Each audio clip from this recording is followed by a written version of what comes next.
Hola, ¿qué tal? En la charla de hoy vamos a unir la antigua Grecia con nuestra realidad.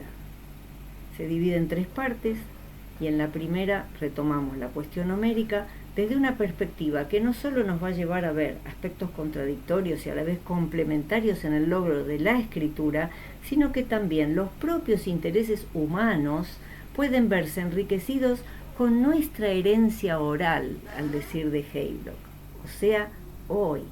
A Havelock lo habíamos citado antes, ahora lo volvemos a citar. Por eso esta charla está dedicada especialmente a los que tienen chicos chiquitos y en general a todos los que apuesten a la conjunción de estos buenos hábitos. En nuestra primera diapositiva está la cita de Havelock. Fíjense que yo les voy marcando lo importante.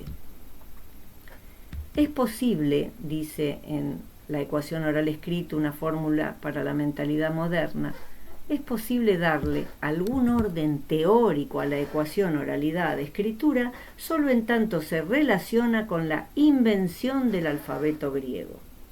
En virtud de una comprensible paradoja, hay dos puntas, puede haber paradoja, este instrumento de futura escritura, vale decir el alfabeto, funcionó primero como un registro completo de la situación previa a la escritura. Esto que parece un trabalenguas es simplemente la definición de una ecuación oralidad-escritura con el alfabeto griego de por medio. Bien, entonces contamos un poquito qué pasó. En el paso de la oralidad a la escritura en Grecia a fines de la era arcaica, es decir, desde el siglo VI a.C. en adelante, podríamos decir, las formas de lenguaje y pensamiento de la oralidad que garantizaban el almacenaje de la tradición oral, por supuesto, continuaron un largo tiempo en paralelo con el uso del alfabeto griego. También otro sistema de almacenaje, como vimos.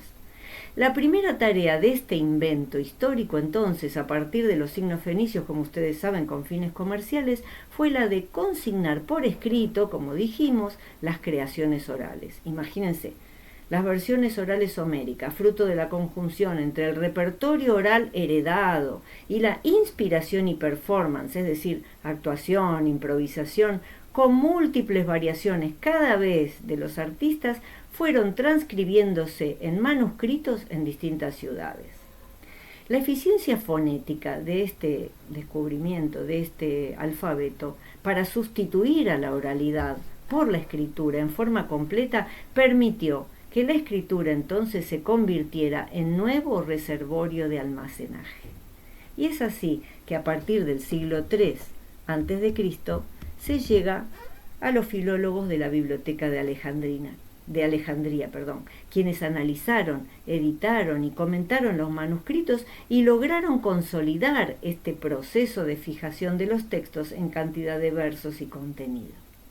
Para reflexionar sobre la labor de la biblioteca y de sus filólogos en la transcripción y consecuente elaboración de un canon de autores, verdaderos modelos literarios a ser imitados, junto con la creación de la filología como disciplina, como ciencia, para el tratamiento de todas estas cuestiones, vamos a poner el foco a modo de ejemplo en algunos testimonios. En nuestra próxima diapositiva, el lingüista filogenético, o sea que estudia el parentesco de lenguas, profesor de la Universidad de Tübingen, el profesor Jäger, en su Einführung, o sea, introducción a la filología clásica, nos dice: la filología alejandrina constituye un factor decisivo para la historia de la transmisión. Esa es una primera palabra que hay que tener bien en consideración.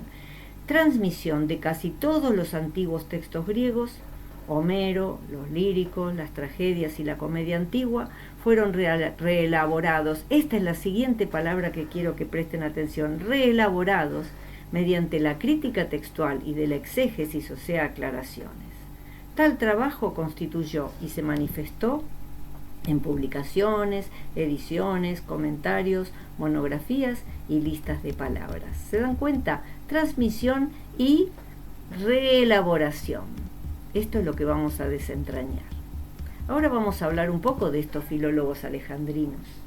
Y dado que nos ofrece un panorama de temas, contradicciones incluso, será de referencia para nosotros Francesca Schironi, profesora de estudios clásicos en Oxford del Reino Unido y Harvard y Michigan en Estados Unidos, con su artículo La recepción de Homero en Alejandría, la edición homérica de Aristarco. Lo pueden conseguir.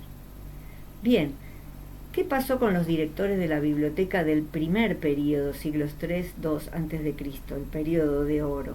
Se centraron entonces, como dijimos, en establecer ediciones canónicas y en interpretar su significado, porque era la fuente principal de toda la cultura y educación griega. Aristarco, que fue más o menos el quinto o sexto en el siglo II, 175 a 145 a.C., su director, es considerado el fundador de la filología moderna. Todos somos herederos de él, al crear una metodología rigurosa para el tratamiento de todas estas cuestiones textuales y exegéticas. El primer director, Zenódoto de Éfeso, cerca del 285 al 270 en el siglo III a.C., es criticado por Aristarco por representar un tipo de filología metodológicamente defectuosa. Ya lo vamos a ir viendo. Pero antes vamos a mencionar unas palabras sobre la tarea de salvar la labor de Aristarco para la posteridad. Hubo dos eruditos, también en la biblioteca, entre el siglo I a.C. y el I después de Cristo, Aristónico y Dídimo. Trataron sobre signos críticos y una revisión de Aristarco. Y luego también en el siglo II después de Cristo otros dos eruditos, Herodiano y Nicanor, que se ocuparon de prosodia, acentuación y puntuación. Ninguna de estas obras se preservó por tradición directa, pero en los siglos V y VI se recopilaron juntas en lo que se llamó Comentario de los Cuatro Hombres. Tampoco sobrevivió, pero fue la base de la obra de erudición en la antigüedad tardía y medievales. Bien, ahora sí, ya sabemos cómo Aristarco y los otros filólogos, pero sobre todo Aristarco, llegaron a la posteridad. Entonces ahora volvemos a hablar del trabajo de Aristarco. ¿Con qué se encontró, entre tantos problemas, Aristarco? Uno de los mayores problemas en el abordaje de Homero, sobre todo, como ya mencionamos, las variantes, el texto no era fijo. Ya se dijo, en cada recitación oral el rapsoda componía e improvisaba a partir del material tradicional. Aún los manuscritos más estables, como en Atenas, por ejemplo, seguían expuestos a interpolaciones, o sea, agregados, en los recitados memorísticos orales. Proliferaron diferentes textos, idénticos en trama y estructura, pero con diferente cantidad de versos. Le tenemos que reconocer a Aristarco que, después de 150 a.C., más o menos cuando él iba a terminar su gestión, el texto homérico no muestra más versos adicionales y conserva el mismo número de versos de la Vulgata. Este cambio se debe a él, a su labor editorial, que eliminó versos no atestiguados, probablemente justamente de las adiciones posteriores. Muy bien, ya vamos viendo esto de la reelaboración del trabajo editor de los filólogos. ¿Cómo trabajó Aristarco? Aristarco se valió, como dijimos, de ediciones previas, se llamaban catandra y catapolin, vale decir, ejemplares con el nombre de una persona, catandra, de un hombre, de un ser humano, y catapolin, con el nombre de una ciudad. Se supone que Aristarco eligió la copia ateniense como base por ser más fidedigna. Bueno, también pueden consultar, hay bibliografía para una hipotética reconstrucción del Homero leído ya en Atenas del siglo V y el siglo IV, el siglo de Platón. Bueno,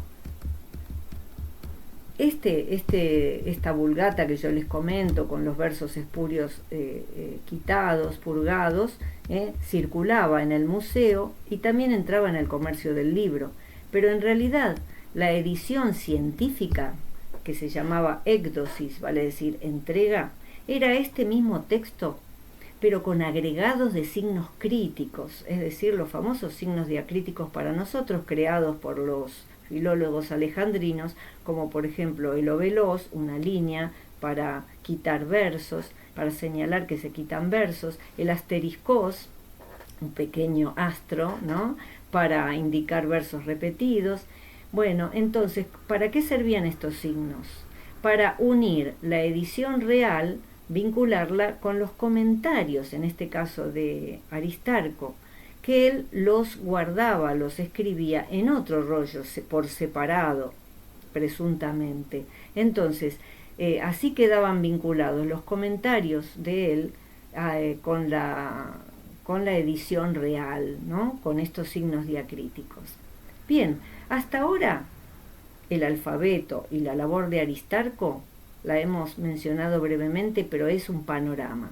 A partir de esta segunda parte que seguimos, algunos aspectos contradictorios, suposiciones y problemas nos van a ocupar.